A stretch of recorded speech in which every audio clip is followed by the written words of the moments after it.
Doctor Baba Saheb Ambedkar open university.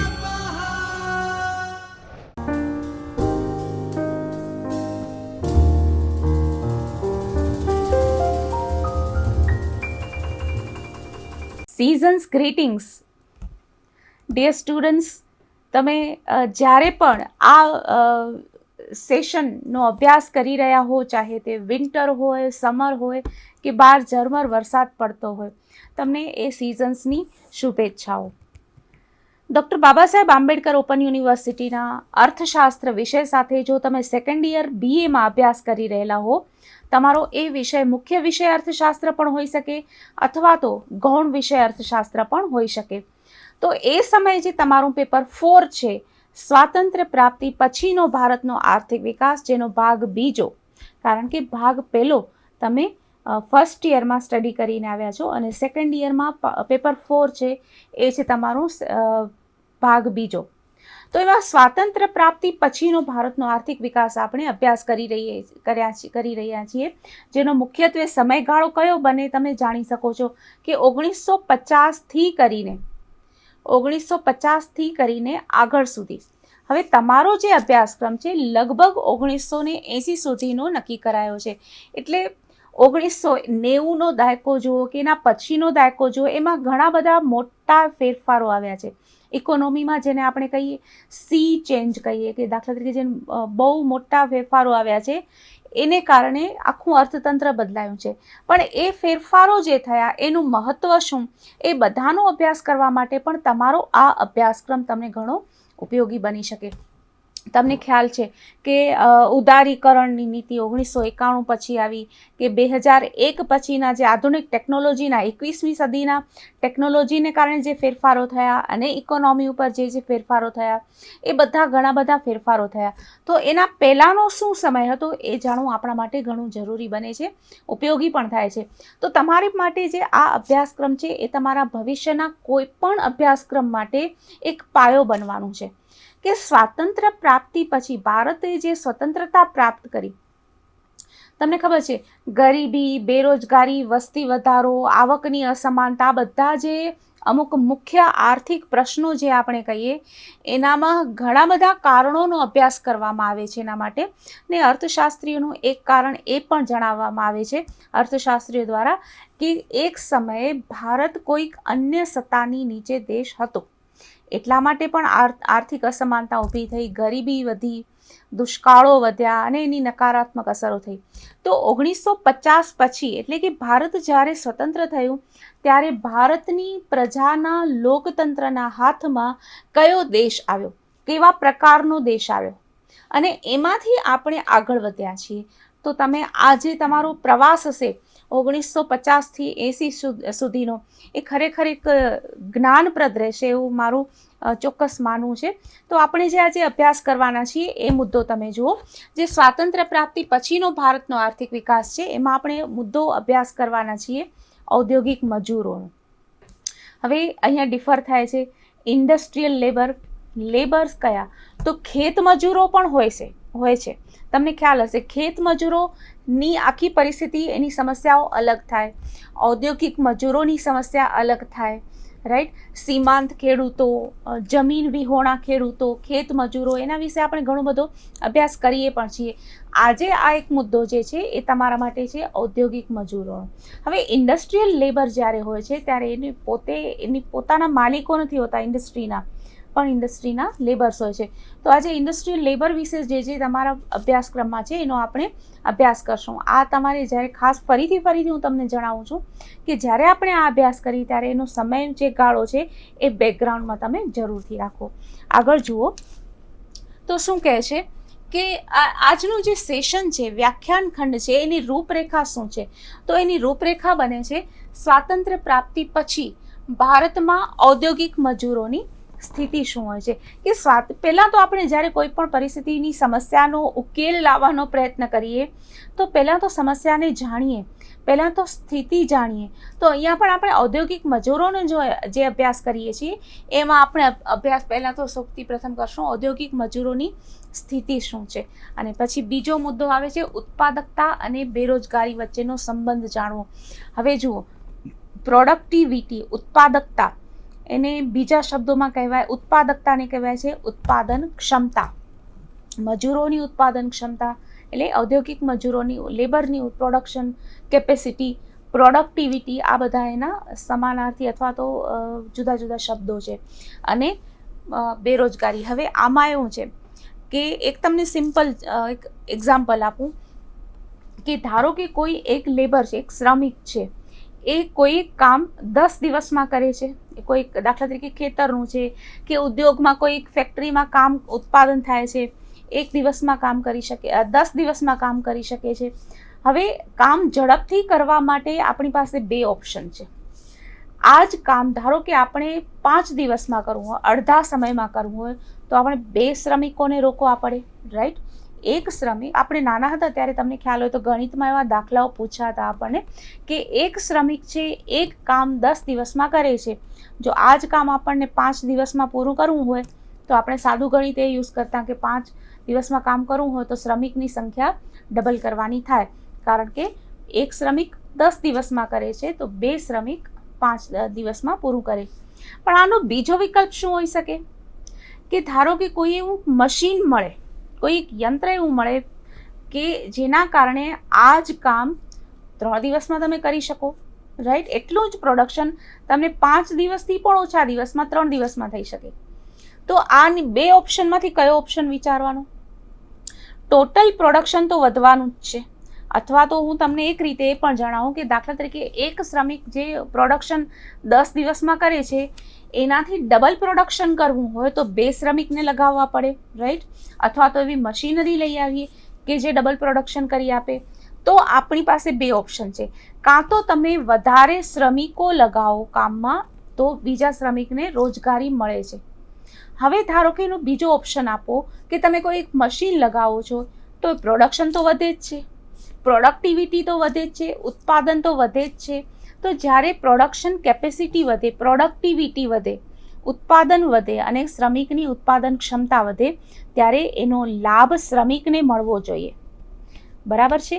જ્યારે ઉત્પાદન વધે, વેચાણ વધે, એનાથી જે આવક વધે, પ્રોફિટ વધે, તો એ લાભ જે થાય એમાં શ્રમિકને લાભ મળવો જોઈએ, શ્રમિકને એમાંથી ભાગ મળવો જોઈએ, કારણ કે શ્રમિકે પણ મહેનત કરી છે. પણ શ્રમિકની પ્રોડક્શન કેપેસિટી શેના ઉપર આધાર રાખે છે? કોઈ એક લેબર છે, કોઈ એક શ્રમિક છે, 2 અલગ અલગ ફેક્ટરી છે, વસ્તુ એક જ બને છે. એક શ્રમિક છે આખા દિવસમાં જેટલું પ્રોડક્શન કરે છે તેવું એ જ પ્રોડક્શન એટલા જ પ્રમાણમાં બીજો શ્રમિક છે એ માત્ર 5 કલાકમાં, અડધા દિવસમાં કરી આપે છે. ઉત્પાદન બંનેનું સરખું સમાન છે, એકને વધારે સમય લાગે છે, બીજાને ઓછો સમય લાગે છે. ઘણા બધા કારણો હોઈ શકે એના. દાખલા તરીકે એ શ્રમિકને એ કામ ન આવડતું હોય. બીજું કારણ હોઈ શકે કે એ કામમાં એ શ્રમિક નવો હોય, એને કામ હજી શીખવાનું બાકી હોય. ત્રીજી બાબત છે એ શિક્ષિત હોય, જે બીજો શ્રમિક જે જલ્દી કામ કરી શકે છે એ શિક્ષિત હોય અને મશીનરીનું નોલેજ હોય એની પાસે. નંબર 4થું કારણ એ પણ હોઈ શકે કે જે કામ ધીમે કરે છે એ ભાઈ પેલા બીમાર રહેતા હોય. તો ઘણા બધા કારણોસર કામ ધીમું થાય અથવા ઝડપથી થાય. તો શ્રમિકોની પ્રોડક્ટિવિટી ઘણી બધી બાબતો ઉપર આધાર રાખે છે. એટલે શ્રમિકો, એની પ્રોડક્ટિવિટી, એ લોકોને કામ મળવું, રોજગારી, આ બધા એકબીજા સાથે જોડાયેલા પ્રશ્નો છે. આપણે ભારતમાં હંમેશા એવો વિચાર કરીએ છીએ કે વિકાસ તો વધ્યો છે, વિકાસ થાય છે, પણ રોજગારી નથી વધતી, બેરોજગારી વધે છે, વિકાસ થાય છે પણ પ્રોડક્શન, આર્થિક વિકાસનો દર વધે છે પણ રોજગારીનું પ્રમાણ નથી વધતું. તો આ બધા જે કારણો છે એ બંને વચ્ચેનો સંબંધ છે એ આપણે જોવાનો છે. હવે બેરોજગારી જે છે એને આપણે કઈ રીતે આપણે એક વખત આપણે તે બધું સંબંધો જોઈએ, બેરોજગારી, શ્રમિકો, એ બધાથી પહેલાં આપણે એક વખત આના ઉપર એક નજર કરી લઈએ કે આપણે આગળ કયા મુદ્દાનો અભ્યાસ કરવાના છીએ. તો જે છે મુદ્દો એ તો સ્વાતંત્ર્ય પ્રાપ્તિ પછી ભારતમાં સંગઠિત મજૂરો. જુઓ, સંગઠિત મજૂરો હોય એનો મતલબ કે કોઈક વ્યવસ્થિત ઓર્ગેનાઇઝડ ફેક્ટરીમાં, ફેક્ટરી અથવા તો ઓફિસમાં, કોઈ પણ સંસ્થામાં સંગઠિત રીતે કામ કરતા હોય, જે છૂટક મજૂરો હોય, જે લોકો સંગઠિત ન થઈ શકતા હોય અથવા તો ન થયા હોય, જે લોકોની સંખ્યા ઓછી હોય, એ બંનેની ક્ષમતા ઓછી હોય વેતન વધારો કરવાની. પછી કુલ મજૂરોમાં ગ્રામ વિસ્તારમાં મજૂરોનું પ્રમાણ. હવે આ જ્યારે એક આપણે અલગ મુદ્દાની ચર્ચા કરવામાં આવી છે, તો સામાન્ય રીતે એવું આપણે લાગે કે જ્યાં ઉદ્યોગો હોય ત્યાં શહેરો હોય, અથવા તો શહેરી વિસ્તારમાં ઉદ્યોગો હોય અને એને કારણે શહેરી વિસ્તારમાં ઔદ્યોગિક મજૂરોનું પ્રમાણ વધુ હોય. પણ જે અભ્યાસો થયા છે એમાં થોડોક અલગ જ એમાં ડેટા આપણને અલગ જ માહિતી મળે છે કે એવું નથી. ગ્રામ વિસ્તારોમાં પણ મજૂરોનું પ્રમાણ વધારે હોય છે, ગ્રામ વિસ્તારોમાં ઔદ્યોગિક મજૂરોનું પ્રમાણ ઘણું હોય છે. તો આવું કેમ, એ આપણે અભ્યાસનો વિષય છે. તમારી પાસે આ બુક છે, જો સ્ટુડન્ટ્સ, હું દરેક વસ્તુ 1 to 1 સેન્ટેન્સ કહું એના કરતાં તમે જાતે પણ તમારી બુકમાંથી તમે અભ્યાસ કરો, કારણ કે આ અભ્યાસ કરવાથી, જે વાંચવાથી તમને તમારા મનમાં જે વિચાર આવશે ને, સૌથી પહેલો ફ્રેશ વિચાર જે તમારામાં મનમાં આવશે એ તમારે સાચો તમારો નોંધવાનો વિચાર છે કે આ જ્યારે વાંચો છો તમે ત્યારે તમારા મનમાં શું નવો જ એમાં કોન્સેપ્ટ આવે છે. કારણ કે જનરલી આપણે એવું વિચારતા હોઈએ કે આર્થિક વિકાસ થાય, ઔદ્યોગિક વિકાસ થાય તો ઔદ્યોગિક શ્રમિકોનું પ્રમાણ વધે, રાઈટ? કે ઉદ્યોગોનો વિકાસ થાય એનો મતલબ કે ઉદ્યોગોની સંખ્યા વધે, તો એમાં વધારે લોકોને રોજગારી મળે, તો ઔદ્યોગિક શ્રમિકોનું પ્રમાણ વધવું જોઈએ ને. પણ ઔદ્યોગિક શ્રમિકોનું પ્રમાણ વધે છે કે નહીં, રોજગારીનું પ્રમાણ વધે છે કે નહીં, આ બધા સંબંધ એકસાથે જોડાયેલા છે. પણ જેમ મેં આગળ વાત કરી કે ઔદ્યોગિક વિકાસ થાય છે, આર્થિક વિકાસ થાય છે, પણ આર્થિક વિકાસ અને ઔદ્યોગિક વિકાસમાં જે વિકાસ થઈ રહ્યો છે એ યાંત્રિક પ્રકારના ઔદ્યોગિક પદ્ધતિ અપનાવવાથી વધારે વિકાસ થયો છે, યાંત્રિક પદ્ધતિ અપનાવવાથી પ્રોડક્શન વધ્યું છે. કયા કારણોસર? જો યંત્રોનો ઉપયોગ વધુ ને વધુ કરવાથી આર્થિક વિકાસ થતો હોય, ઔદ્યોગિક વિકાસ થતો હોય, તો સ્વાભાવિક છે કે એ ઉદ્યોગોમાં શ્રમિકોને રોજગારી ઓછી મળે. જો ઔદ્યોગિક વિકાસ થતો હોય અને શ્રમિકોને વધારે રોજગારી આપવાની હોય તો આપણે યંત્ર પ્રધાન પદ્ધતિ અપનાવી શકાય નહીં, તો શ્રમ પ્રધાન પદ્ધતિ અપનાવવાની થાય. હવે શ્રમ પ્રધાન પદ્ધતિ અપનાવીએ એના પાછા બીજા ઇશ્યુઝ છે. તો આટલું માસ પ્રોડક્શન ન થઈ શકે. કોઈ પણ શ્રમિક, જેમ કે મશીન એક ધારી રીતે એક જ સરખું કામ આપે છે, તેવી રીતે કોઈ શ્રમિક ન આપી શકે, કારણ કે શ્રમિક ઉત્પાદનનું જીવંત સાધન છે. ક્યારેક એને કામ કરવાની મજા આવતી હોય, સારો મૂડ હોય તો સરસ કામ કરી આપે, ક્યારેક એને એ જ વ્યક્તિને સારું કામ ઈચ્છા ન હોય, થાક લાગેલો હોય, બીમાર હોય તો કામ ન કરી શકે. એક જ પ્રકારનું કામ એ સતત 8 કલાક ન કરી શકે. ધારો કે શરૂઆતના દિવસના 3 થી 4 કલાક કોઈ પણ શ્રમિક સરસ કામ કરી શકે, ફ્રેશ હોય, પણ એ પછી જેમ જેમ દિવસ આગળ વધે તેમ તેમ એને શારીરિક રીતે અથવા તો માનસિક રીતે કામમાં થાક અને કંટાળો ઊભો થાય, તો એની પ્રોડક્ટિવિટીની ક્વોલિટી એક જ ન રહે. જે પ્રોડક્શન કરે છે એની ક્વોલિટી એક જ ન રહે. તો આ બધા કારણોસર તેમ છતાં શ્રમિકોની બેરોજગારી ઉત્પાદનના અન્ય સાધનોની બેરોજગારી કરતાં અલગ પડે છે. ગમે તે કરી આપણે શ્રમિકોની રોજગારી પ્રત્યે ધ્યાન તો આપવું પડે. હવે આપણે જનરલી જ્યારે બેરોજગારી કોન્સેપ્ટનું ડિસ્કશન કરીએ છીએ ત્યારે એક બાબત હોય છે કે આપણે ઉત્પાદનના કોઈ પણ સાધન જો વપરાયા વગરના પડ્યા હોય, ઉપયોગમાં લેવાયા વગરના પડ્યા હોય તો એ બેરોજગાર ગણાય. ધારો કે કોઈ જમીન છે, એના ઉપર ખેતી નથી થઈ શકતી, એટલે બંજર પડતર જમીન પડેલી છે, તો એ જમીનનો ટુકડો છે, ગમે એટલા વર્ષો સુધી પડ્યો હશે, જમીનની એવો જ રહેશે, એમાં કોઈ ફરક નહીં પડે, પણ તો એ બેરોજગાર તો કહેવાય જ. એ જમીનનો જે ઉપયોગ નથી થયો એ બેરોજગાર તો કહેવાય જ. પણ બીજી બાજુ કોઈ એક શ્રમિકને જો અમુક દિવસ કામ ન મળે તો એ શ્રમિકની કાર્યક્ષમતા એટલી ક્ષીણ થતી જશે, ઓછી થતી જશે. જે શ્રમિક દાખલા તરીકે 2 વર્ષ સુધી તમે તુલના કરી શકો, આપણી પાસે જમીનનો ટુકડો પડ્યો છે, 2 વર્ષથી ઉપયોગમાં નથી લેવાયો, આપણી પાસે આપણા અમુક હજાર અથવા તો લાખ રૂપિયાની બચત પડી છે, 2 વર્ષથી ઉપયોગમાં નથી લેવાઈ. બીજી બાજુ એક શ્રમિક છે, એને 2 વર્ષથી રોજગાર નથી મળ્યો. આ બધામાં કેટલો ડિફરન્સ છે, કારણ કે શ્રમ આજે જો બચાવીએ તો આવતીકાલે એનો ઉપયોગ નહીં થઈ શકે. શ્રમ એ ઉત્પાદનનું નાશવંત સાધન છે, તમે ખાસ અભ્યાસ કર્યો જ છે. એટલે શ્રમ ઉત્પાદનના જે બીજા બધા સાધનો છે એના કરતાં શ્રમ અલગ પડે છે. તો આ બધા કારણોસર શ્રમિકને જો રોજગારી ન મળે તો એટલા પ્રમાણમાં શ્રમનો નાશ થયો ગણાય. એટલે જેટલું ભારતમાં અથવા કોઈ પણ દેશમાં જેટલી બેરોજગારી હોય એનો મતલબ કે ઉત્પાદનના સાધનોનો ઉપયોગ કર્યા વિના વ્યય થાય છે. ધારો કે આપણે કામ નથી કરતા અથવા તો આપણે કોઈને કામ મળતું નથી, તો એની ક્ષમતાનો આખો વ્યય થઈ ગયો, એ વેડફાટ થયો ગણાય.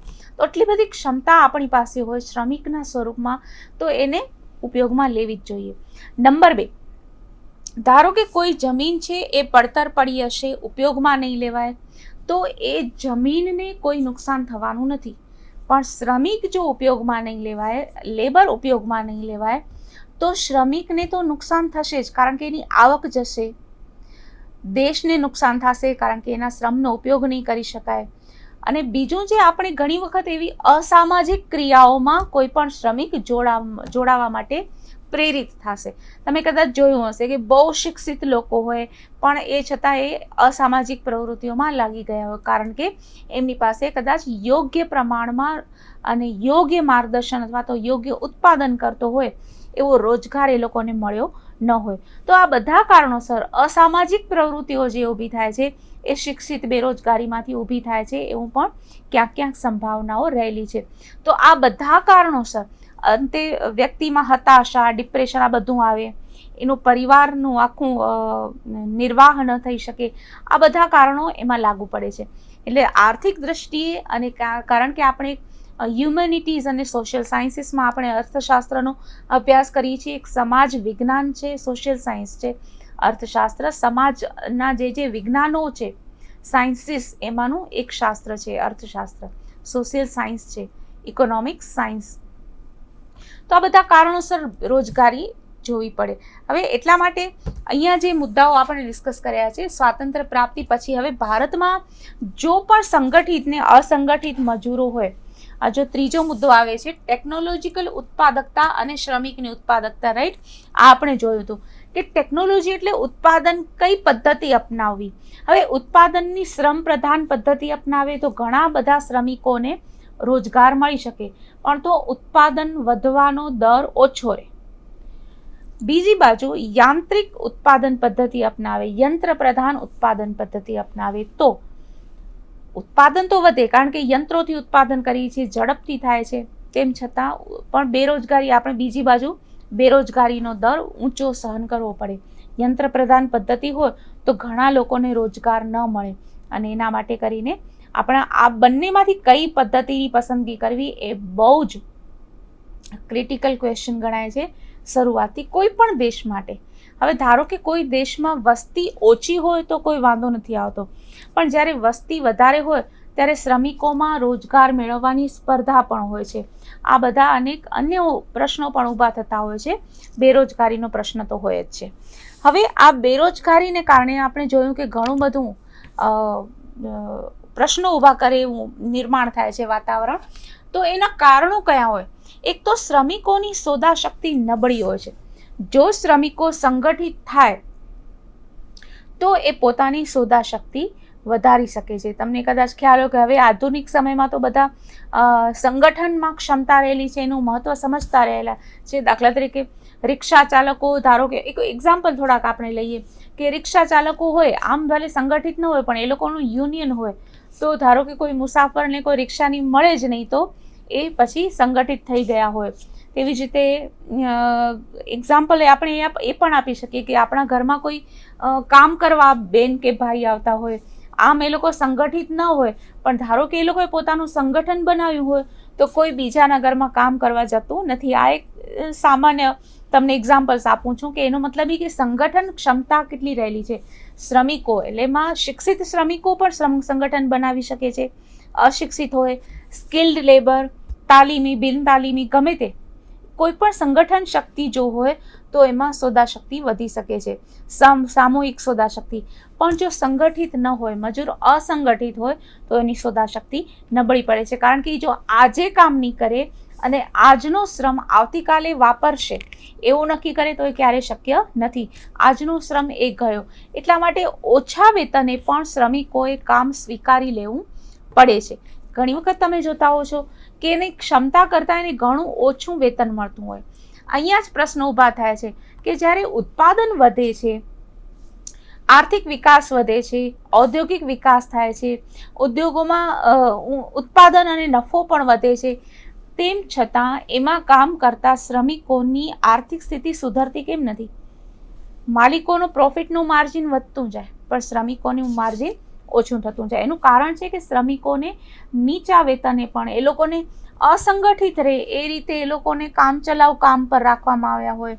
તો આ બધા કારણોસર એ લોકોની સોદા શક્તિ નબળી પડે છે અને સંગઠિત શ્રમિક ન હોવાને કારણે એને ઉત્પાદન અને આર્થિક વિકાસમાં જેટલો મળવો જોઈએ એટલો હિસ્સો નથી મળતો. આ ઘણા બધા કારણો હોઈ શકે.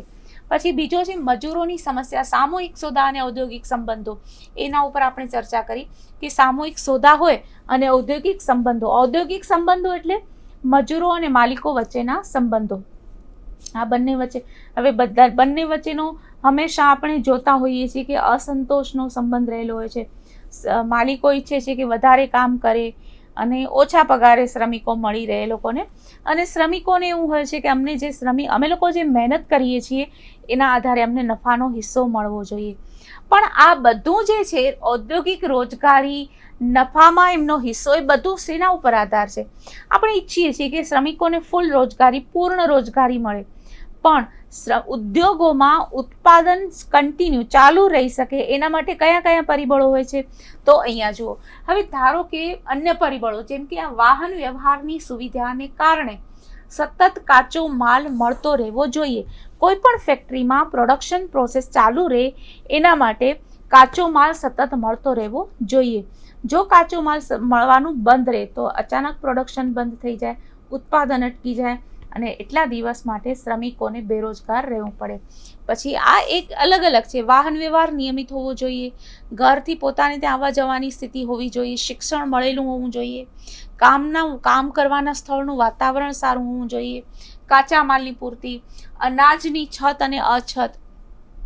કારણ કે શ્રમિકો આપણે એવું ધારો કે નીચેના સ્તરથી વિચારીએ તો જે શ્રમિકો હોય છે એ લોકોની જે ખોરાકની જરૂરિયાત છે, જે બેઝિક નીડ કહી શકીએ આપણે, તો જ કામ કરવાની ઉર્જા મળે. તો અનાજની છત કે અછત ઉપર પણ એ લોકોની કાર્યક્ષમતાનો આધાર રહેલો છે. ધારો કે કોઈ શ્રમિકોને પૂરતું ખોરાક ન મળતો હોય, આપણને જે બેઝિક કેલરી જીવન ટકાવવા માટે જોઈએ છે, તો એની કાર્યક્ષમતા ઓછી થઈ જાય અને ઓછી કાર્યક્ષમતામાં એ આર્થિક વિકાસ કરી શકતા નથી. હવે ત્રીજો મુદ્દો છે, આ ખાસ તમારે જોવાનું થાય કે વિવિધ ઉદ્યોગોમાં વેતન ભિન્નતા હોય છે. તમે જોયું છે કે એક જ ઉદ્યોગમાં કામ કરતા શ્રમિકો હોય, અલગ અલગ ઉદ્યોગોમાં, તો એ લોકોનું શ્રમિકોનું કામ છે એના ઉપર ડિફર કરે છે એનું વેતન. દાખલા તરીકે કાપડ ઉદ્યોગ છે એમાં કોઈ શ્રમિક કામ કરતો હોય અને રસાયણ ઉદ્યોગ, કેમિકલ ઇન્ડસ્ટ્રીમાં કોઈ કામ કરતો હોય તો બંનેના વેતનમાં ભિન્નતા આવે છે. એક જ પ્રકાર, ધારો કે એક જ પ્રકારનું બિન તાલીમી અથવા તો અર્ધ તાલીમી, સેમી સ્કિલ્ડ આપણે લેબર જે કહીએ છીએ એ લેબર હોય તો એ લોકોના વેતનમાં ભિન્નતા હોય છે. એનું કારણ શું? કારણ કે કાપડ ઉદ્યોગમાં જે પ્રકારના શ્રમિકોની જરૂર છે એટલા ઘણા બધા શ્રમિકો મળે છે, એટલે એ લોકોએ ઓછું વેતન સ્વીકારીને પણ કામ કરવું પડે. ધારો કે એની સામે એ લોકો પાસે કેમિકલ ઇન્ડસ્ટ્રી છે. કેમિકલ ઇન્ડસ્ટ્રીમાં થોડુંક સ્કિલ વધારે જોઈએ અને થોડુંક વધારે સ્કિલ ની જરૂર હોવાથી એ જે શ્રમિક મળે છે એ કેમિકલ ઇન્ડસ્ટ્રીમાં કામ કરવા માટે શ્રમિકો ઓછા હોય છે. એટલા માટે કેમિકલ ઇન્ડસ્ટ્રીમાં એ લોકોને થોડુંક વધારે વેતન મળી શકે. બીજું કારણ એ પણ હોઈ શકે કે કાપડ ઉદ્યોગ અને કેમિકલ ઇન્ડસ્ટ્રી એમાં બંનેમાં નફાનું માર્જિન અલગ હોય છે. આ રીતે તમે જાતે પણ વિચારી શકો, તમારા માટે રિસર્ચનો પ્રશ્ન પણ થઈ શકે કે કયા કારણોસર બે પ્રકારના અલગ ઉદ્યોગોમાં વેતન ભિન્નતાઓ છે. તમે સાવ સેમી સ્કિલ્ડ લેબરની તમે તુલના કરી શકો. દાખલા તરીકે કોઈ સિક્યુરિટી ચોકીદાર હોય, ત્યાંથી તમે બે ફેક્ટરીના મકાનમાં જુઓ અથવા તો કોઈ ઓફિસમાં જુઓ તો બંનેના પગારમાં શું ભિન્નતા છે. અથવા તમે બંને જગ્યાએ જુઓ કે કેમિકલ ઇન્ડસ્ટ્રી અને ટેક્સટાઇલ ઇન્ડસ્ટ્રી, બંનેમાં ધારો કે કમ્પ્યુટર એન્જિનિયરની જરૂર હોય, કમ્પ્યુટર ડેટા એન્ટ્રી ઓપરેટરની જરૂર, ફોર એક્ઝામ્પલ આપણે લઈએ તો બંનેના વેતન, બંનેનું શિક્ષણ સમાન છે, બંનેની તાલીમ સમાન છે, તો શું બંને ઉદ્યોગોમાં વેતન ભિન્નતા રહેલી છે કે કેમ? રહેલી છે તો કયા કારણોસર? આ આપણા માટે એક સરસ મજાનો રિસર્ચનો વિષય થઈ શકે. તો એના કારણે આપણને આ ઔદ્યોગિક મજૂરોની જે આધુનિક સ્થિતિ છે એનો પણ આપણે અભ્યાસ કરી શકીએ. અત્યારે આપણે જે અભ્યાસ કરીએ છીએ 1950થી 80ના ગાળા માટેનો કરીએ છીએ, કે જેના કારણોસર આપણને ભારતમાં એ સમયે કઈ સ્થિતિ હતી. હવે એના માટે તમને ઇન્ડસ્ટ્રીયલ પોલિસી, ઔદ્યોગિક નીતિ વિશે તમે જાણવાના હશો, બરાબર? તમારા અભ્યાસક્રમમાં જોઈ જોજો. તો સ્વાતંત્ર્ય પ્રાપ્તિ પછી કયા પ્રકારની ઔદ્યોગિક નીતિ અપનાવવી એ વિશે પણ ઘણો બધો વિચારવાનો. શ્રમ પ્રધાન પદ્ધતિ અપનાવી કે યંત્ર પ્રધાન પદ્ધતિ અપનાવી? શ્રમ પ્રધાન પદ્ધતિ અપનાવીએ તો પ્રોડક્શન જલ્દી ન થાય, યંત્ર પ્રધાન પદ્ધતિ અપનાવી તો બેરોજગારીનું પ્રમાણ વધે.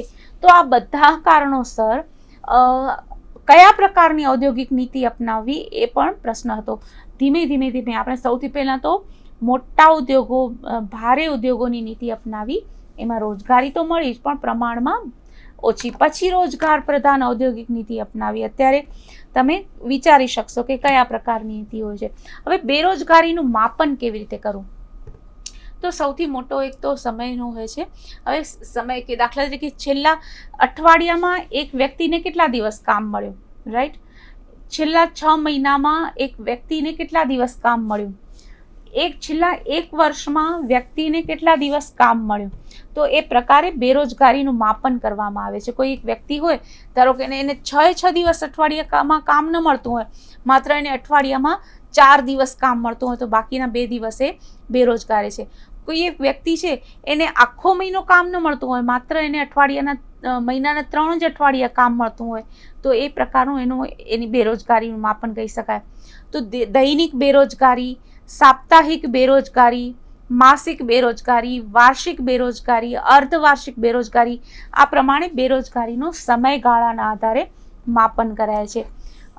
આવક કેટલી છે એ બધાની આધારે, જો દૈનિક કેટલા સમય માટે રોજગારી મળી, એના આધારે એનું માપન કરાય છે. હવે એઝ યુઝ્યુઅલ હું તમને થોડુંક હોમવર્ક આપું, DIY, do it your self.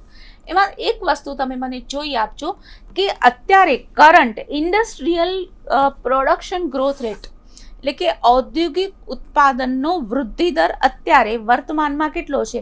વર્તમાનમાં એટલે દાખલા તરીકે હું અત્યારે આજે વ્યાખ્યાન રેકોર્ડ કરી રહી છું ત્યારે નવેમ્બર મહિનો ચાલુ છે, 2020નું વર્ષ. તમે જ્યારે પણ આ વ્યાખ્યાન, તમે આ સેશન તમે જોઈ રહ્યા હો, તે સમયે ભારતમાં ઔદ્યોગિક ઉત્પાદનનો વૃદ્ધિ દર કેટલો છે એ જોજો. ગ્રોથ રેટ કેટલા % દર વર્ષે ઉત્પાદનમાં વૃદ્ધિ થાય છે? 10%, 5%, 8%. ગ્રોથ રેટ કેટલો છે? Industrial production growth rate. અને એની સાથે તમે બીજી વસ્તુ જોજો, એમ્પ્લોયમેન્ટ ગ્રોથ રેટ કેટલો છે, કે રોજગારીનો વૃદ્ધિ દર, કેટલા પ્રમાણમાં રોજગારી વધે છે. દાખલા તરીકે ઇન્ડસ્ટ્રીયલ પ્રોડક્શનનો ગ્રોથ રેટ 8% હોય, 8%, અને રોજગારી વૃદ્ધિનો દર ધારો કે 4% હોય. એક્ઝામ્પલ આપું છું, ધારો કે, તો બંને વચ્ચે કેટલો ડિફરન્સ છે? એનો મતલબ કે ઇન્ડસ્ટ્રીયલ ગ્રોથ જો 8%થી થતો હોય, તો રોજગારી કેમ 4%થી વધે છે, 8%થી કેમ નથી વધતી?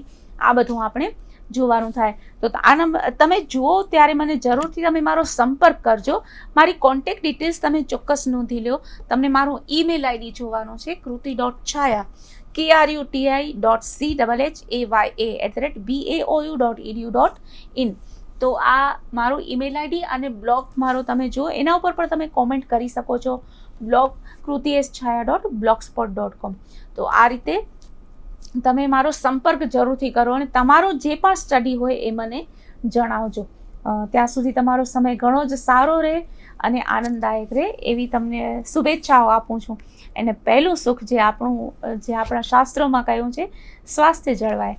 ખૂબ ખૂબ શુભેચ્છાઓ. આભાર.